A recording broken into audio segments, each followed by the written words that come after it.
This video is going to cover a quick but thorough balance examination that you would see performed in an ear, nose and throat clinic. This is slightly different from a full balance examination that you might see in a medical or neurology clinic, and certainly shorter than a specialised balance clinic for a few reasons. Firstly, as ear specialists, we are focused on vertigo that is caused by ear disorders. This is mostly limited to benign paroxysmal positional vertigo, which is the most common cause of episodic vertigo, many ears disease, labyrinthitis, dysfunction caused by middle ear disease or anatomical abnormalities, and more we are managing vestibular migraine. Not because it's strictly a disorder of the ear, but because it's very common and is a great mimic of other ear disorders with a lot of crossover with many ears disease, so it's important that we are up to date with it.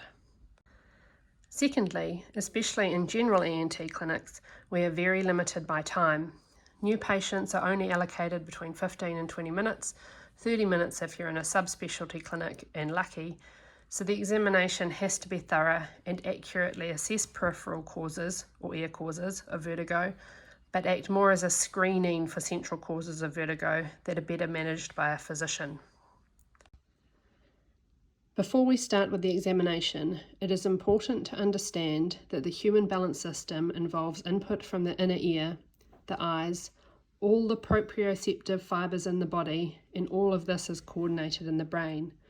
So that in order to feel balanced and be coordinated, all the inputs from the ear that sense linear and rotatory movements must match up with what the eyes are seeing and with what the joints are telling the brain in terms of movement. The most simple example of incoordination of this is if you're on a boat going up and down and forwards. Your muscles are contracting and relaxing to keep you steady, but the book you're trying to read is moving with you, so your surroundings or view is not moving relative to you. The visual input does not match the vestibular and proprioceptive input, and you get motion sickness. It's important to think of the balance system as a whole because a lot of the recovery of balance dysfunction relies on adaptation of other components and compensation. An elderly patient with mild cerebellar atrophy, hip and knee replacements and cataracts is going to find it much harder to compensate and recover than you and I. The single most important aspect of the assessment is the history. This will give you your diagnosis most of the time. The next important is the examination, and now more and more objective investigations are helping us to confirm the diagnosis, guide treatment and assess recovery. In the past, objective tests have mostly been useful in research settings. This video will show you the components of a balance examination that can be performed in an ENT clinic. Your examination starts when you call your patient in from the waiting room and observe their gait. Okay, Sam, so if you could just stand up and walk down the corridor this way, please. Yeah. Walking stimulates and relies on all components of the balance system. If your patient is walking confidently upright, then it is unlikely they currently have a balance condition or they have compensated very well for a previous dysfunction. If a patient is starting to bend over or walk with a wide base gait, they are recruiting more proprioceptive input to help them to move, so you should start to wonder about what other component of the balance system might not be working as well as they should. If they are hunched over, veering to the side, and holding onto the wall in order to move forward, it suggests quite severe acute dysfunction or poorly compensated chronic dysfunction or possibly a functional balance disorder. Nystagmus. Nystagmus is rapid involuntary movement of the eyes. Get the patient to focus on an object directly in front of them that they can easily see and observe their eye movements. Nystagmus can be very subtle, so you have to take your time. You can then get them to follow an object to the left and to the right to see if that uncovers any nystagmus. Most people will have a few beats of what we call physiological nystagmus when looking far over to the right or the left. This is due to the strain of the extraocular muscles at the extremes of their function. They intermittently relax slightly and the eye drifts back to the midline and then snaps back to the side as the eye refocuses. So when looking to the left, physiological nystagmus will be to the left, and looking to the right, it will be to the right. We describe nystagmus as being in the direction of the fast phase. Here we have spun lance round to the left.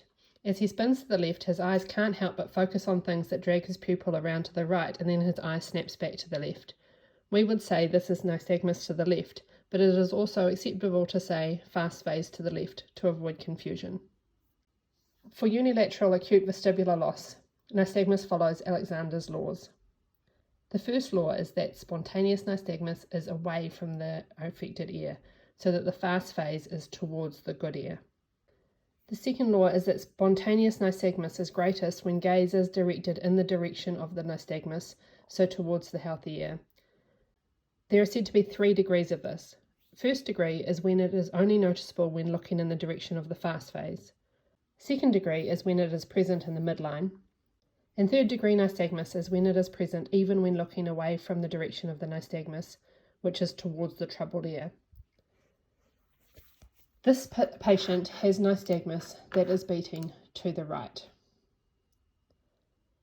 It is present when his gaze is central, but it gets more pronounced when he's looking to the right. It is even noticeable when he looks to the left. This is third degree nystagmus, and the affected ear is the left ear. The third law is that nystagmus is augmented when vision is denied. For this we use Frenzel glasses, or with more modern examination tools, patches that block out all the light completely but allow infrared recording of eye movements. Frenzel glasses have lenses that are more than +20 diopter, and the patient is unable to focus their vision to correct the nystagmus. The vestibular system functions by constantly communicating with the brain using inhibitory and excitatory messages. Alexander's law works with an acute vestibular lesion that is causing hypofunction, and the fast phase beats away from the affected ear. If the condition is irritative, causing a hyperfunctioning, for example the acute phase of Meniere's disease, the fast phase will be towards the affected ear. Nystagmus due to a peripheral cause has a fixed direction in the plane of one of the semicircular canals, so can be horizontal or rotatory, and is enhanced by Frenzel glasses. If the nystagmus changes direction, is vertical, pendular, torsional, or goes away with Frenzel glasses, think that there is a central cause and consider referral to a neurologist or physician. Gaze nystagmus. This is a slight extension of your assessment of nystagmus. You ask the patient to focus on an object 20 to 30 degrees to the left and then the right and hold their gaze for 20 to 30 seconds. If they can't do this, their eyes will drift back to the centre, then snap back to the object, so it changes direction when they look in the other direction. This is central nystagmus and can be caused by alcohol or drugs, CNS tumours in the brainstem or midline cerebellum, or cerebellar degeneration.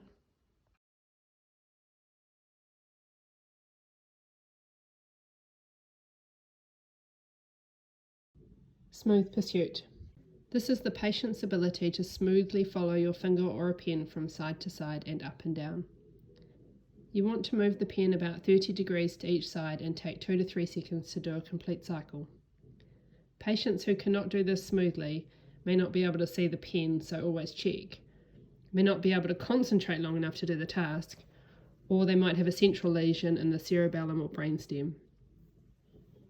Objective measurements would show smooth movements of the pupil in normal patients, or jerky movements if they are abnormal.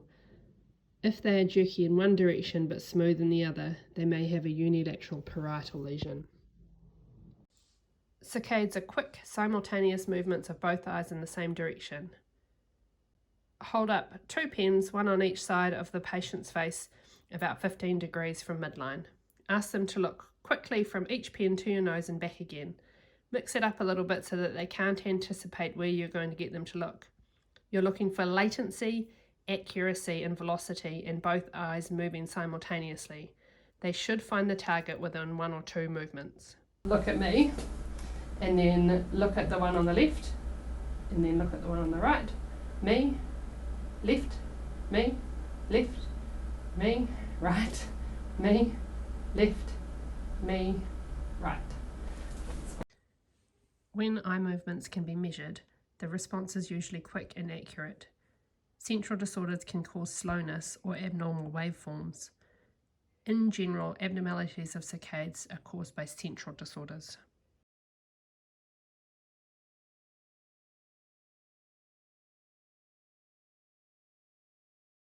Limb coordination tests are performed to screen for central dysfunction, such as cerebellar dysfunction.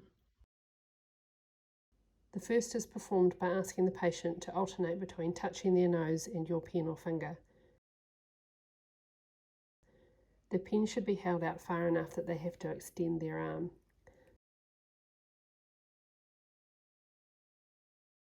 To challenge them further, move the pen or finger around. You're looking for speed and accuracy.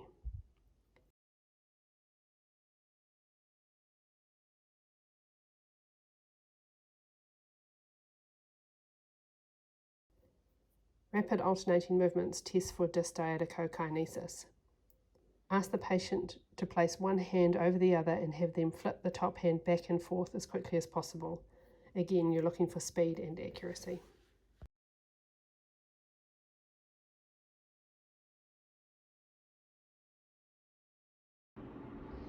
The head thrust test. This tests the vestibulo-ocular reflex. This is the reflex that coordinates the movement of your eyes with the movement of your head so that you can continue to focus your vision while your head is moving. As it is a reflex, there is no cortical control, but the patient does need to actively participate and fix their vision on an object. The clinical head thrust test is in the horizontal plane and so specifically tests the lateral or horizontal semicircular canal. If the head is turned to the right, this causes excitation of the right lateral or horizontal semicircular canal. This excitation is transmitted along the superior vestibular nerve through the vestibular ganglion and synapses in the vestibular nuclei in the brainstem. The signal then crosses the midline to the contralateral abducens nucleus. The abducens nerve on the left will stimulate the left lateral rectus to turn the left eye to the left. At the same time, a connection to the right oculomotor nucleus via the medial longitudinal fasciculus will stimulate the right oculomotor nerve to the right medial rectus, which will turn the right eye also to the left. This keeps the focus on the object. An inhibitory pathway on the other side is also in action to ensure relaxation of the complementary muscles. When you go to perform this test, remember that patients might not like their heads to be touched and may be resistant to you moving it quickly, especially if they have a stiff or sore neck, so you must be respectful and explain what you're going to do. It's also sometimes helpful to move the head gently first to allow them to relax a little. The test itself is a small quick movement in the lateral plane to the left or right while asking them to focus on an object, often your own nose. If there is a unilateral vestibular disorder when the head is moved toward the affected side, the eye will not move automatically and there will be catch-up saccades. This patient has catch-up saccades when his head is moved to the right. This is a positive head thrust to the right, but it is negative when his head is moved to the left. If the head thrust is positive to both sides, the patient may have a bilateral vestibular dysfunction or a lesion in the brainstem. The VHIT, or Video Head Impulse Test, is a method of quantifying the response. This was developed by Drs. Kurthois and Halmagi in Sydney. It uses video goggles to measure and quantify the vestibulo-ocular reflex so that precise objective measurements can be made. These can also test all 6 semicircular canals individually. Head shaking nystagmus. This will uncover unilateral vestibular loss, for example from acoustic neuroma or vestibular neuronitis.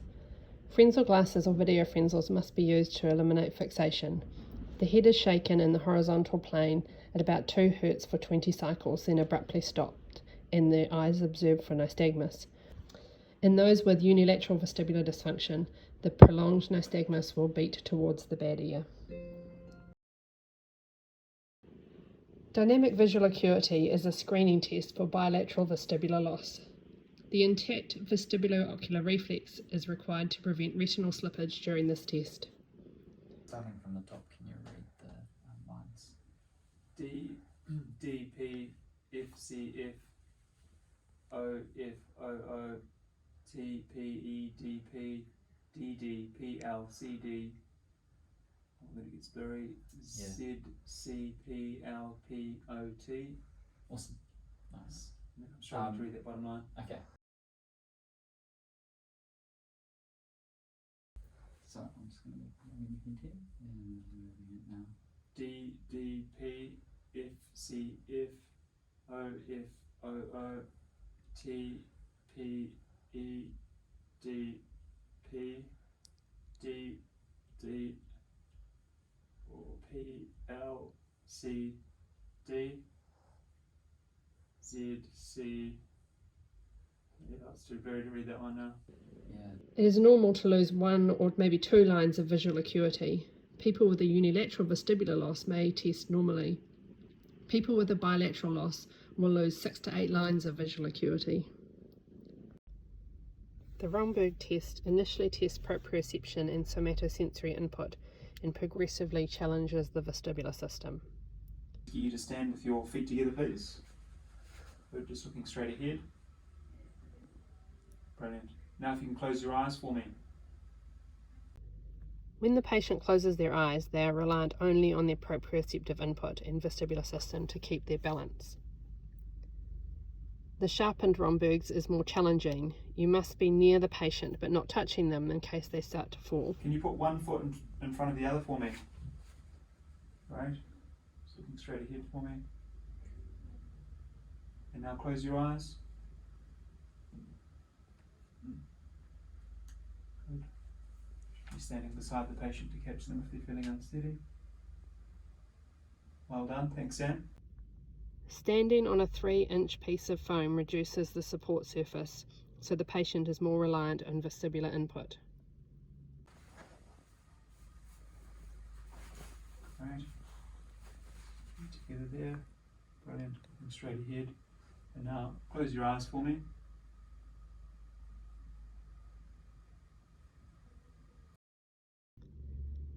If you can get your patient to do this, they don't have a balance disorder. Try and turn to face me and put those one feet in front of the other.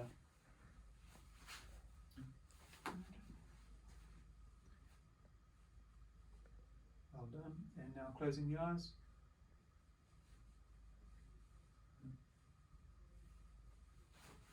Brilliant. Good job. Thanks, Sam. The Fukuda stepping test, or Unterberger stepping test, is not a highly specific or sensitive test, but it can give some additional information, especially about unilateral vestibular dysfunction. If you think about the vestibular system being a bit like the propellers on an Air New Zealand ATR 72, if both are working, then you go in a straight line. But say the right one stops working or reduces its function, you'll turn around to the right. If the pilot concentrates and steers to compensate the plane can still go in a straight line, but if you blindfold the pilot, you're in trouble. So this test essentially blindfolds the pilot. In order to perform this test safely, you need a room with lots of space so the patient doesn't hurt themselves. And while you're doing the test, you must be quiet. The patient can use auditory cues to realign themselves. Similarly, you must be able to steady them if they're going to fall but not touch them. This test takes about 1 minute or 100 steps and is said to be positive if the patient rotates more than 45 degrees. Okay, Sam, so now if I can get you to put your arms up in front of you. Yeah, sure. Brilliant. And then close your eyes for me. And if you can just step up and down on the spot.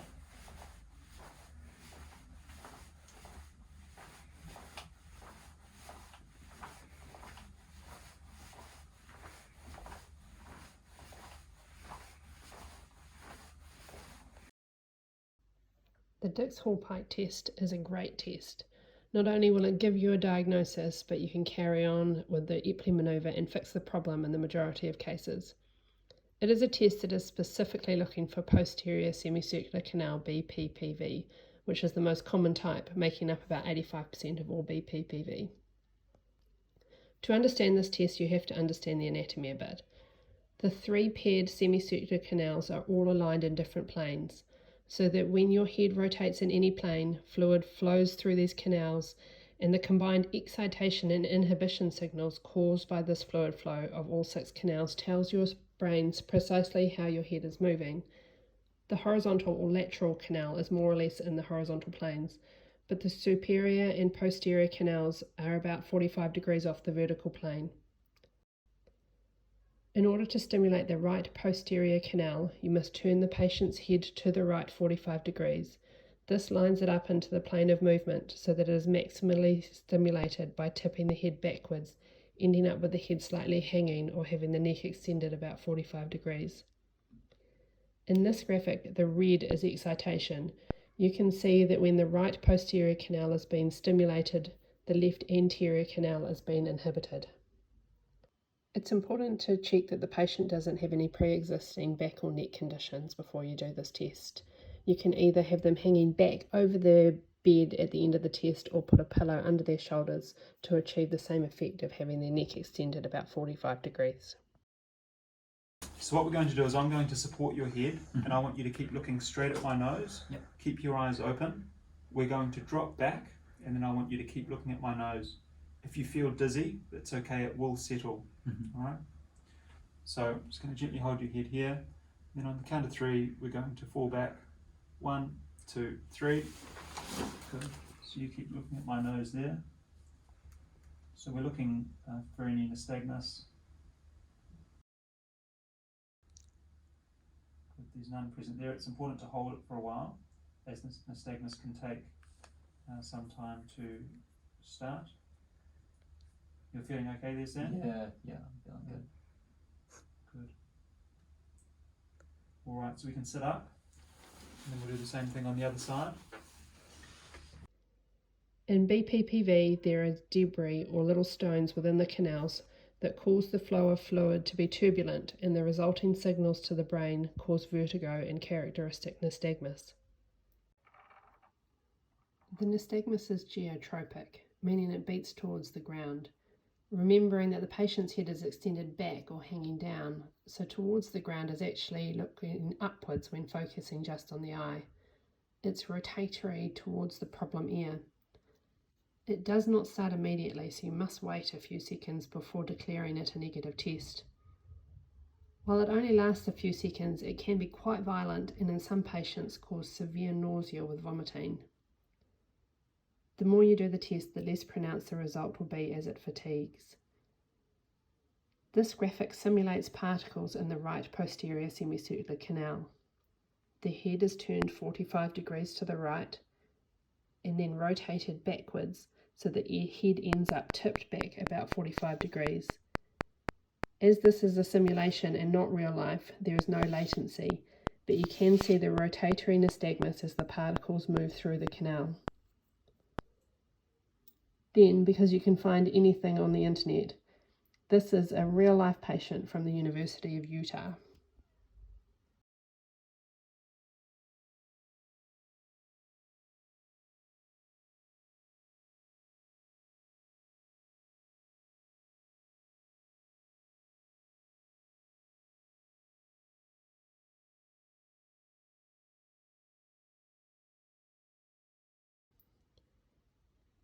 Positional testing. Finally, while you have the patient supine, place the head in a neutral position and observe for nystagmus. Then repeat with the head turned to the left for 30 seconds and the right for 30 seconds. Abnormal nystagmus in any of these positions is not particularly specific, but any vertical positional nystagmus is central in origin and should be referred to the neurologists.